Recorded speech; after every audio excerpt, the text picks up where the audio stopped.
अस्सलाम वालेकुम। कुछ लोग अल्लाह की दर के लिए पैदा किए जाते हैं। अल्लाह उनको चुन लेता है, कभी रुलाकर, कभी आजमा कर, कभी तकलीफ देकर। वो अपने ख़ास बंदों को दूसरों से अलग कर देता है।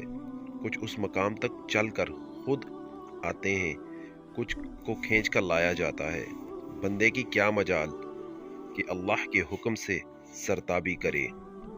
उसे दुख की भट्टी से गुजार कर कुंदन बनाकर अल्लाह उसके दिल का मकीन बन जाता है।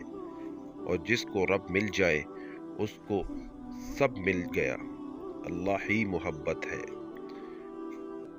जब बंदे को रब की शान, अबूदियत और अपने मकाम अबदियत का पता चल जाता है, रब की अजमत और बंदे की आजिज़ी का अधिकार हो जाता है, तो वो अपनी रज़ा रब की रज़ा में गुम कर देता है।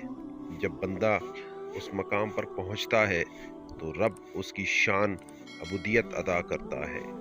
फिर वो बंदे को भी वो भी अता करता है जो उसकी रज़ा होती है, और वो भी अता करता है जो बंदे की रज़ा होती है।